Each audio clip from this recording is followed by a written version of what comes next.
बिस्मिल्लाहिर्रहमानिर्रहीम, अस्सलाम वालेकुम। मैं असदुल्ला खान हूँ। दो तीन चीज़ों पे बात करते हैं। एक तो ये रावलपिंडी में जो एक प्लाजे से ज़ेर तामीर प्लाजे के बेसमेंट से जो एक पूरे का पूरा निजी बैंक निकल आया है और अरबों रुपया एक बंदे, एक पार्टी या उसके पार्टनर्स का वो निकल आया है। ये किसका है, ये क्या हुआ है और कल से लेकर अब तक जो पुरअसरार खामोशी है इसका मतलब क्या है, इस पर ज़रा एक तो बात करेंगे। दूसरा, जो नवाज शरीफ साहब हैं वो गिरफ़्तार होंगे या नहीं होंगे। मेरे ज़राए के मुताबिक अब इसमें फ़ैसला हो गया है, यानी सॉफ्ट गिरफ्तारी, थोड़ी देर के लिए गिरफ्तारी या थोड़े दिन के लिए गिरफ्तारी होगी या वो भी नहीं होगी। नवाज शरीफ साहब को इस बारे में ब्रीफ कर दिया गया है। कल रात मैंने अपने वीलॉग में कहा था कि मैं इस पर डबल चेक कर रहा हूँ, फिर मैं आपको सुबह बताऊँगा, तो वो मैं आपको भी आपके साथ शेयर करता हूँ।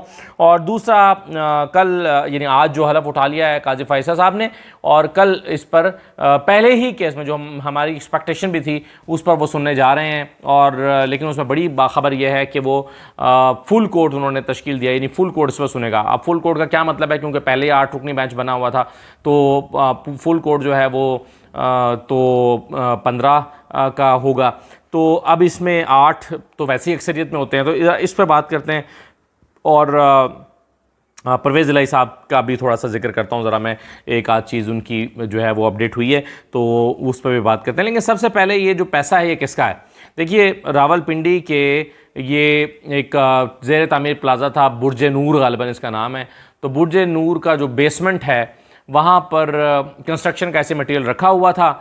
इत्तला ज़ाहिर है मिली होगी FIA को, वहाँ पर छापा मारा गया। दीवार को जब खटखटाया गया तो उससे पता चला गया कि ये तो गूंज है इसके अंदर, यानी ये आम दीवारों जैसी दीवार नहीं है, इसके अंदर कुछ मौजूद है। जब उसको तोड़ फोड़ की गई, एक रास्ता वहाँ से मिला, जब दीवार तोड़ी गई तो पता चला कि वहाँ तो पूरे के पूरे बंकर बनाए गए थे और वो पूरे जो है वो सॉलिड किस्म के वहाँ पर जो है वो रखे गए थे, सेफ बनाकर उसके अंदर पैसा डंप किया गया था। अब ये पैसा किसका है?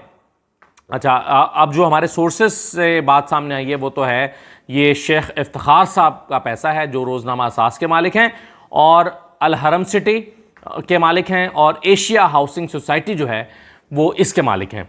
एशिया हाउसिंग सोसाइटी और अल हरम सिटी इसके ये मालिक हैं, और इन्होंने जो पैसा है अपना वहाँ पर रखा गया था। अब इसमें ज़्यादा पैसे जो हैं वो रुपए हैं, और इसके अलावा डॉलर भी हैं, पाउंड्स भी हैं, गैर मुल्की करेंसी भी है। ये पैसे सारे इसके अंदर रखे गए थे। अब ये 8-10 घंटे तक ऑपरेशन चलता रहा। इब्तदाई तौर पर जो है वो एक छोटी सी मुज़ाहमत भी हुई, यानी तकरार की हद तक कि जी ये पैसा है और ये लीगल है और आपको क्या हक पहुंचता है कि आप इसमें जो है वो करें, इस पैसे को कब्ज़े में लें। इब्तदाई तौर पर बताया गया कि सिर्फ एक जगह से जो है वो 40 करोड़ रुपया बरामद हुआ, सिर्फ एक हिस्से में से। और नोट गिनने के लिए मशीनें भी मंगवाई गई थी, 2 नोट गिनने के लिए मशीनें मंगवाई गई थी। लेकिन मोहतात अंदाजे के मुताबिक भी ये रुपया जो वहाँ पर डंप किया गया था ये अरबों रुपया है। अच्छा, अब होना तो ये चाहिए था कि FIA इसमें डिटेल्स अब तक शेयर करता और बताता कि कुल कितने रुपए बरामद हुए हैं, कितनी गैर मुल्की करेंसी है, कितनी पाकिस्तानी करेंसी है, और इसका मालिक कौन है, किसके ये पैसे हैं, उसका नाम सामने आ जाता। लेकिन इस पर एक पुरअसरार खामोशी छाई हुई है और इस पर कोई बात करने के लिए तैयार नहीं है। लेकिन सोर्सेज जो हैं वो अब डिफरेंट तरह की बात कर रहे हैं। मतलब ये भी बताया जा रहा है कि 40 करोड़ रुपए मिले थे, लेकिन फिर वो वहीं पर रख कर आ गए। उसकी वजह यह है कि उन्होंने अपने लीगल डॉक्यूमेंट्स दिखा दिए थे कि जी ये पैसा कानूनी है, और चूंकि वो कानूनी था और किसी शख्स की मर्जी है वो कहीं भी रखे, तो इसलिए वो पैसा वहीं छोड़कर आ गए हैं, लेकर नहीं आए। कुछ सोर्सेज ये बता रहे हैं, कुछ सोर्सेज बता रहे हैं कि पैसा जो है वो FIA ने ले लिया है, लेकिन अभी शायद बातचीत जारी है। अब सवाल ये पैदा होता है कि जब आप उस ऑफिशियल न्यूज़ नहीं देंगे, ख़बर नहीं देंगे या ऑफिशियल वर्जन नहीं देंगे, तो फिर इस तरह की चहमगोइयाँ होंगी, और इसमें से कुछ झूठ भी हो सकती हैं, कुछ सच भी हो सकती हैं। तो मुख्तलिफ लोगों के मुख्तलिफ सोर्सेज हैं, वो मुख्तलिफ तरह की बातें कर रहे हैं कि जी पैसा कब्जे में ले लिया गया है, कुछ कह रहे हैं नहीं पैसा तो वहीं छोड़कर वापस आ गए हैं, कोई कह रहे हैं 40 करोड़ हैं, कोई कह रहे हैं नहीं ये तो अरबों में है। तो ये चहमगोइयाँ होंगी अगर ऑफिशियल वर्जन नहीं दिया जाएगा। और सबसे बड़ा सवाल तो ये उठेगा कि ऑफिशियल वर्जन आखिर दिया क्यों नहीं जा रहा, इसमें छुपाने की बात क्या है। अगर पैसा पकड़ा गया है, चाहे वो इलीगल था या लीगल था, तो उस पर आप एक ऑफिशियल वर्जन तो दे सकते हैं, उस पर मुकम्मल खामोशी। और फिर इतना पुरस्कार तरीके से हुआ कि वहाँ पर मीडिया का दाखिला बंद था। वो तो स्पाई कैमरे से किसी ने कुछ तस्वीरें बना ली या कुछ वीडियोस आ गई हमारे पास तो हमें पता चला, अदरवाइज़ तो उसकी शायद हमें न्यूज़ ना मिलती, क्योंकि ऑफिशियल वर्जन जो है वो तो दिया ही नहीं गया। तो ये प्लाज़ा जो है वो इब्तदाई तौर पर सील कर दिया गया, उसके अंदर किसी को जाने की इजाज़त नहीं थी, मीडिया को जाने की इजाज़त नहीं थी, और उसके बाद फिर मुख्तलिफ तरह की जो है वो चीज़ें वहाँ से आती रहीं। अच्छा, अब सवाल ये पैदा हो रहा है कि वो अरबों रुपया कहाँ गया है, यानी बुनियादी सवाल, क्या वो अरबों रुपया FIA साथ ले गई है? क्योंकि जब वो कॉपरेट नहीं कर रहे थे तो फिर FIA ने पुलिस को भी बुलाया था मुआवनत के लिए, तो क्या फिर वो पुलिस की मदद से वो पैसे साथ ले गए थे या पैसे वहीं पर छोड़कर चले गए हैं?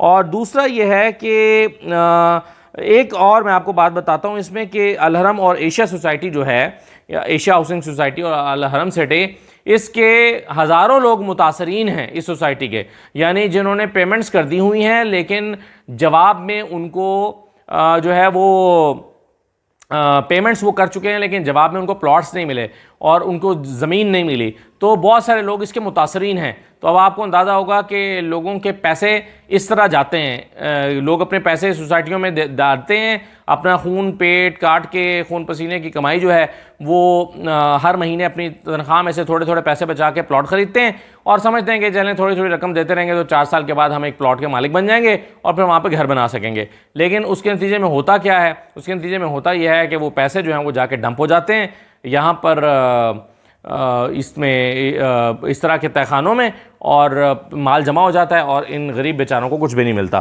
तो ये एक स्टोरी है, मेरा ख्याल है कि इसमें बहुत सारी चीज़ें अनकन्फर्म्ड हैं, और ये भी खैर चीज़ें हमारे सामने आ रही थी कि वो मुख्तलिफ जो वो बनाई हुई थी, कैबिनेट्स बनाई हुई थी, उसके ऊपर थंब इम्प्रेशन जो है वो 8 मखसूस ख़वातीन का, 8 अलग अलग ख़वातीन के थंब इम्प्रेशन लगते थे, उनसे वो खुलता था।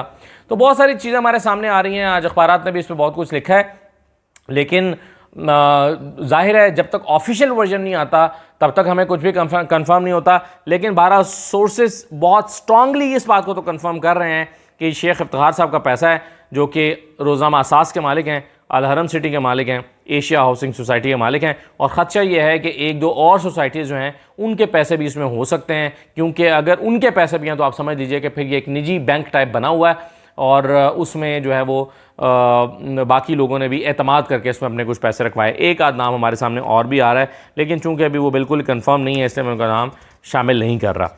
अच्छा, अब आ जाइए ज़रा दूसरी स्टोरी पर, और दूसरी स्टोरी जो है नवाज शरीफ साहब की है। नवाज शरीफ के बारे में कहा जा रहा था कि एक तो कहा जा रहा था कि वो गिरफ़्तार नहीं होंगे, और दूसरा कहा जा रहा था कि वो अगर गिरफ़्तार होते भी हैं तो एक सॉफ्ट गिरफ़्तारी होगी और अदालत से जाकर उनको वो ज़मानत ले लेंगे। लेकिन अब जो मेरे सोर्सेज हैं वो ये कंफर्म कर रहे हैं कि नवाज शरीफ साहब को पूरा ब्रीफ किया गया है। आप 2 चीज़ों को मिलाकर देख लीजिए। एक, मैंने आपसे कहा था कि मोहसिन नकवी साहब ने नवाज शरीफ साहब से मुलाकात की है लंदन में, और ये एक खुफिया मुलाकात थी, जो मैंने आपको बताया था कि चूंकि ये रिपोर्ट नहीं हुई तो इसलिए ये खुफिया मुलाकात है।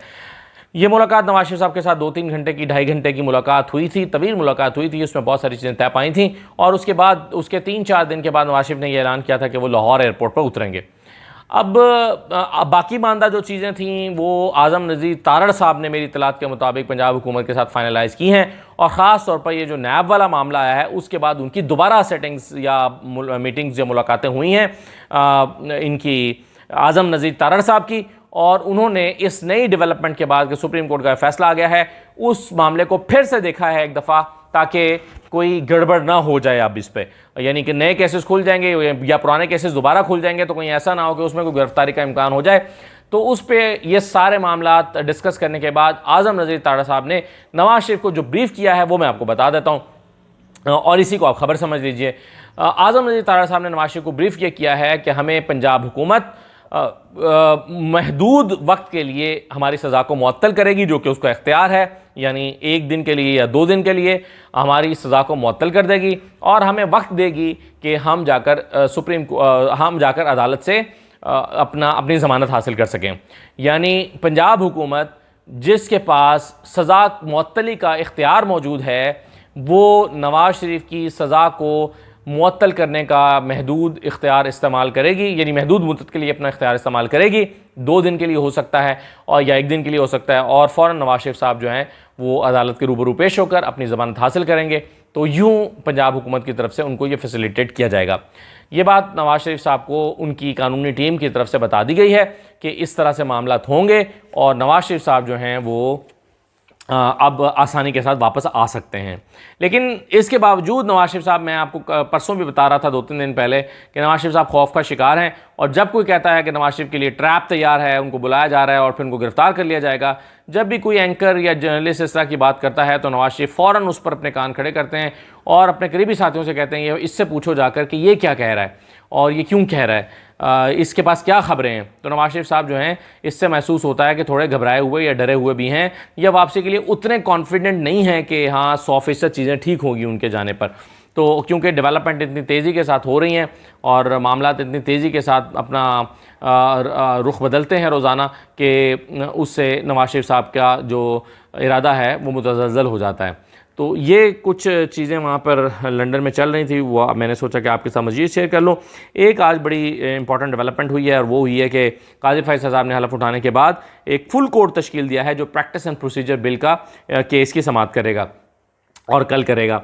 ये तो हमने आपको बताया था कि हमें इस बात का यकीन है कि सबसे पहले प्रैक्टिस एंड प्रोसीजर बिल ही क्या केस होना जाएगा। क्योंकि जब से ये बिल आया था और इस पर स्टे ऑर्डर हुआ था तब से काजी फैसल ने कोई भी केस सुनने से इनकार कर दिया था और वो कोई समाअत नहीं कर रहे थे और उन्होंने कहा था कि जब तक इस केस का फैसला नहीं हो जाता तब तक मैं कोई भी केस की समाअत नहीं करूँगा। और वो अपना ऑफिस वर्क कर रहे थे और कोई समाअत नहीं कर रहे थे। अब काजी फैसल साहब जाहिर है फिर इसको निपटाए बगैर तो कोई और समाअत कर नहीं सकते थे। अब इसमें मामला ये है कि चूँकि इसका स्टे जो है वो 8 जजेज़ ने दिया हुआ है और 8 जजेस का मतलब ये होता है कि वो कुल जजेस की अक्सरियत बन जाती है। यानी इसका मतलब ये है कि अगर वही जजेस अपना फैसला ये बरकरार रखते हैं या चले उनमें से एक चले गए और 7 ये और एक और जज बरकरार रखते हैं तो अक्सरियती फैसला हो जाएगा। फुल कोर्ट के बैठने के बावजूद ये जो प्रैक्टिस एंड प्रोसीजर बिल है ये कलदम हो सकता है, रद्द हो सकता है, मुस्तरद हो सकता है, इनफैक्ट कलदम हो सकता है। क्योंकि अगर 8 जजेस कुल जजेस में से फुल कोर्ट में से 8 जजेस ये फैसला कर देते हैं कि ये बिल ठीक नहीं है तो फिर वो वापस चला जाएगा। तो इसीलिए फुल कोर्ट तश्कील दिया गया है और फुल कोर्ट जो है वो अब इसमें इसका फ़ैसला करेगी, इसको सुनेगी। और मुझे नहीं मालूम कि जब तक इसका स्टे ख़त्म नहीं हो जाता और जब तक इसका फ़ैसला नहीं आ जाता तब तक और मुकदमा सुने जाएंगे या नहीं सुने जाएंगे। लेकिन बहरहाल काजी फैसल साहब ने एक बहुत इंपॉर्टेंट इनिशिएटिव ले लिया है और अब देखते हैं कि वो ये मामला किस तरफ को जाता है। दूसरी तरफ परवेज़ इलाही साहब जो हैं उनका एक रोज़ा जिस्मानी रिमांड आज दिया गया है और साथ ही साथ उनके वकील जो हैं वो ये कह रहे हैं कि इनकी गिरफ्तारी गैर कानूनी है क्योंकि लाहौर हाई कोर्ट ये फैसला दे चुकी है कि इनको किसी भी केस में गिरफ्तार न किया जाए।